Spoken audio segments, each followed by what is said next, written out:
আপনি কি জানেন মালাকুল মাউত 5 বার প্রতিদিন আপনার ঘরে আসেন? এটা সম্ভব। তিনি এই মুহূর্তেও আপনাকে দেখছেন।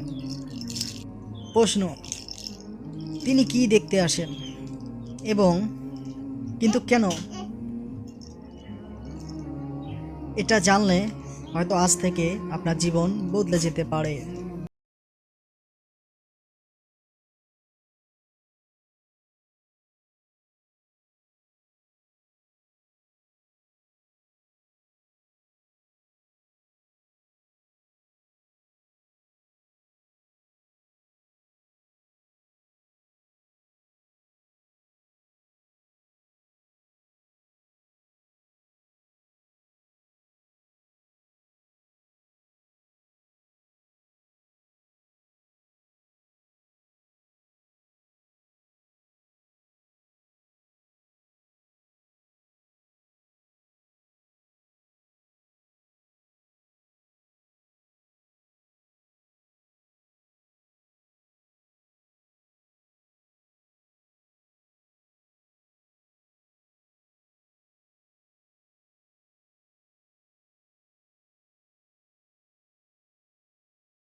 করবেন আপনার এই শিক্ষণীয় ভিডিও যদি অন্য কেউ দেখে ভালো হয়ে যায়, তার সব আপনিও পাবেন ইনশাল্লাহ। শেয়ার করতে ভুলবেন না।